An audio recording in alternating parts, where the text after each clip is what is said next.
So about a week ago, I sold my Adam A7vs and I picked up the Kali Audio IN8s.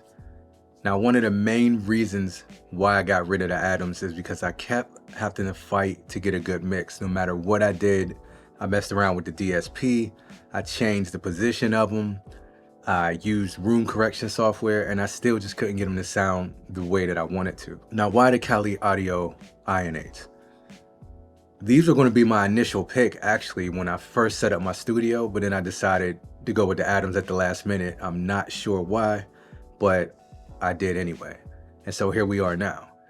Now there was three things that I was looking for when I was looking into getting new monitors. One, had to be budget friendly. Two, I wanted something bigger than what I had now. Not much, but slightly bigger, like 8 to 10 inch woofers. And three, it had to be a three-way monitor. I really wanted a three-way monitor.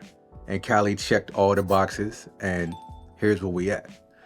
Now, I picked these up for $898 on Sweetwater, and you can get them for $1,000 if you get the black or white pair, but I got the gray pair exclusively at Sweetwater, and these were on sale for $898.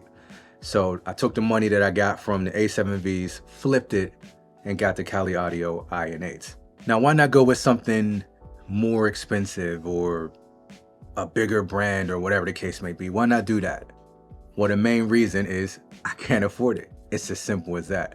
I can't afford to spend $3,000 to $5,000 to $10,000 on a pair of monitors, but it wouldn't make sense for me to do that because I don't do this professionally to where I'm recouping that money that I'm putting back into it. So any money I put into it is gone. So it wouldn't make sense. I'm not getting paid to make beats. I'm not getting paid to mix and master. So I'm not going to spend $5,000 to $10,000 on a pair of monitors. When I first got the house, I set aside some money for how much I wanted to put into the studio. And the main bulk of my budget was actually on the acoustic treatment that I have in the room from Music City Acoustics. Great guys. They really do a great job, great quality work. I'll leave a link if you actually want to check out those guys. It's a tad bit expensive, but for what they do, it was the best price for what they do. I checked other prices. So yes, it's more expensive than making it yourself, but if you're looking for other options, that's an option available. All right, so let me get back on topic. Now, I think my biggest thing with the Kali Audios was I didn't want to get them because I thought that because of the price that I would end up regretting it because of the quality or something like that. And that was wrong on my part because the quality is actually nice. These are really great sounding monitors. And for that price, it's a deal. You know, you're not getting ripped off because you think that you're getting three-way monitors for $1,000 or under. They're not going to sound good. They actually sound good too. One of the things I noticed right away with the IN8s is when I set these up right out the box, how flat they were. I thought something was wrong. I thought I had them set up the wrong way because I didn't hear all that boominess and just so much bass filling the room with speakers this big. They're actually flat. And they're flat sounding. They're not hyped on the low end, mids or highs, they're flat. The second thing I noticed was when I started to do mixes on these, I started to notice with the higher frequencies, I didn't have that same issue getting the air fatigue, it being so bright, so harsh. It's smooth, it's flat up there as well, but it's easier to pick up when I have something too high or too bright or too harsh. I can easily pick that out on the Kali Audio IN8s versus the other monitors. I just could never tell, and my mixers was always coming out either too bright or not bright enough. With the IN8s, I don't have that same struggle. I can easily pick it out when there's something wrong in that area of the higher frequencies. Another thing I noticed was when I started doing mixes on these, around the mids, I usually have issues in my room with the mid frequencies. There's some that kind of poke out more than others, but when I was using the other monitors, I didn't really hear it until I was almost finished with the mix, and then I would go back and have to fix everything and do everything like that.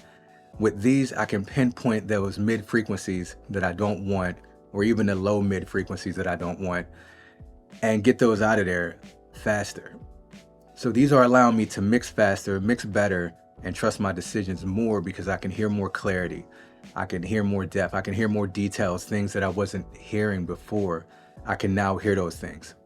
And even with the low end being flat, I can still hear details and tell when I have too much bass or when it's muddy.